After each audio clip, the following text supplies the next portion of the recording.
2 दिन पहले 17 दिसंबर 2024 को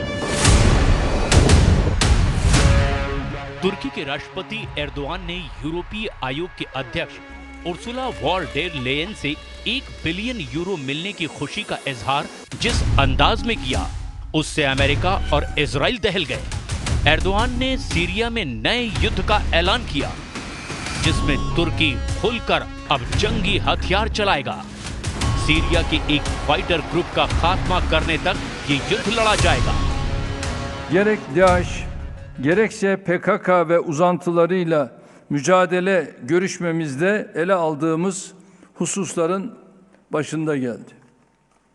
Türkiye her iki terör örgütünü sahada bozguna uğratan tek ülkedir, yegane NATO müttefikidir. Bu örgütlerin palazlanmasına kesinlikle müsaade etmeyeceğiz. Bölgemizin geleceğinde ne DAEŞ'e ne PKK ve türevlerine yer yoktur. तुर्की ने जिस Kurd force के सफाई का ऐलान किया है, वो Syria में अमेरिका की मददगार है। तो क्या बशर का तख्ता पलट एर्दोआन का ब्लंडर है? क्या इजराइल के जबड़े में फंस गया कमांडर जुलानी? सीरिया को रौंद रही इजराइल की सेना आगे ही बढ़ती जा रही है। सीरिया के एक सूबे को नेतन्याहू आर्मी ने अपने कब्जे में ले लिया है।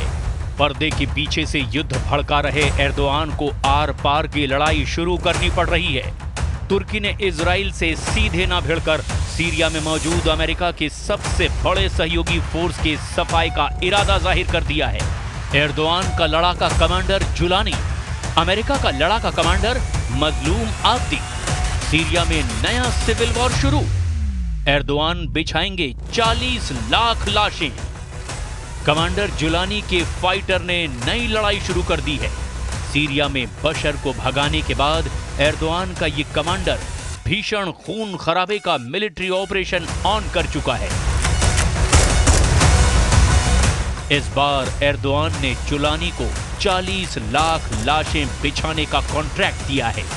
इन्हीं लाशों को पाट कर सीरिया में एर्दोआन का खलीफा वॉल्ट बनाया जाएगा।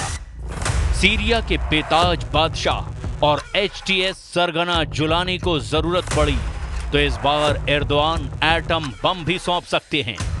विद्रोही लड़ाकों के कई ग्रुप ने जुलानी के ऑपरेशन क्लीन कुर्द की शुरुआत भीषण खून खराबे से की है। सीरिया और तुर्की बॉर्डर पर सैन्य हलचल तेज हो चुकी है। सीरिया के नक्शे पर नया वॉर जोन कहां पर एक्टिव हुआ है, उसे भी देख लीजिए।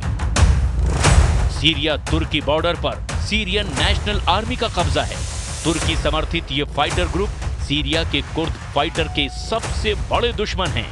जहां पर SNA का कंट्रोल है, वहां तुर्की की मिलिट्री और हथियारों की जबरदस्त तैनाती का दावा किया गया है। पश्चिमी मीडिया की रिपोर्ट्स में दावा किया गया कि कुर्दों के खिलाफ बड़े हमले की तैयारी कर रही SNA का हयात तहरीर अल शाम से गठबंधन हुआ है। इस बीच रिपोर्ट्स है कि तुर्की ने सीमा पार करके कुर्दों के कंट्रोल वाले इलाके में हमला करने के लिए बड़े पैमाने पर सैनिकों और सैन्य उपकरणों को जमा किया है। तुर्की के इस वॉर प्लान ने अमेरिका और इजराइल की टेंशन बढ़ा दी है, क्योंकि सीरिया में इस्लामिक स्टेट के खिलाफ लड़ाई में कुर्द फोर्स अमेरिका का साथ देते हैं। अमेरिका ने पहले ही ये डर जताया था। डोनाल्ड ट्रंप ने एर्दोआन पर आरोप लगाया था कि उन्होंने सीरिया में कब्जा कर लिया है। Right now, Syria has a lot of, there's a lot of indefinites. Nobody knows what's going to happen with Syria, but I think Turkey is going to hold the key to Syria. Actually, I don't think you've heard that from anybody else, but I've been pretty good at predicting. Syria में Israel और America को झटका देने के लिए Erdogan ने commander Jolani को पूरी छूट दे रखी है। कुर्दो फोर्स के खिलाफ ऑपरेशन में फ्रंट लाइन पर SNA के लड़ाके मोर्चा लेंगे। बशर तख्ता पलट जैसा वॉर प्लान कुर्दों के खिलाफ भी बनाया गया है, जिसमें तुर्की हथियारों से मदद पहुंचाएगा और तुर्की समर्थक लड़ाके युद्ध में कोहराम मचाएंगे। तुर्की समर्थित सीरियन नेशनल आर्मी में युद्ध में शामिल होने के लिए 25,000 लड़ाके तैयार हैं। दावा ये भी किया जाता है कि एसएनए में करीब 80,000 से 1 लाख लड़ाके शामिल हैं। ज्यादातर फाइटर अरब और तुर्कमेन्स के हैं। 2021 में एसएनए के 2 गुट बने, एक आजम ऑपरेशन रूम और Syrian front for liberation. SNA लड़ाके लीबिया सिविल वॉर में हिस्सा ले चुके हैं। नागोर्नो करबाख की लड़ाई में इन कट्टर लड़ाकों ने अजरबैजान की तरफ से जंग लड़ी थी। सीरिया में एसएनए की बनाई अलग अंतरिम हुकूमत है। कुर्द फोर्स के खिलाफ युद्ध में उतरे सीरिया नेशनल आर्मी के विद्रोही लड़ाके ब्रिगेडियर जनरल हसन हमादा के ऑर्डर को मानते हैं। सीरियन नेशनल आर्मी के खूंखार लड़ाके युद्ध अपराध के लिए खाड़ी देशों में कुख्यात हैं। तो क्या बशर अल असद की तरह ही कुर्द फोर्स भी जुलानी के डर से सीरिया छोड़कर भाग खड़ी होगी? क्या कुर्द लड़ाके तुर्की के आगे सरेंडर कर देंगे? कुर्द फोर्स की ताकत और उसका जंगी इतिहास तो अलग ही कहानी बयां करता है। सीरिया के लगभग 25% इलाके पर कुर्दों की सीरियन डेमोक्रेटिक फोर्सेस का कंट्रोल है। 2021 तक कुर्द फोर्स के लड़ाकों की गिनती 1 लाख के पार पहुंच चुकी थी।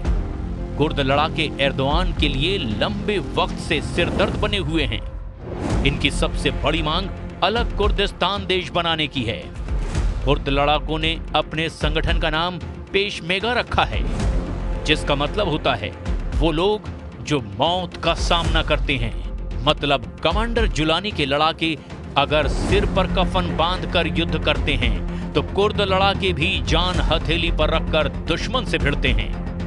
यानी ये युद्ध बशर अल असद के सरेंडर जैसा नहीं होगा। तुर्की को बराबर की टक्कर देने के लिए कुर्द फोर्स ने भी तैयारी कर रखी है।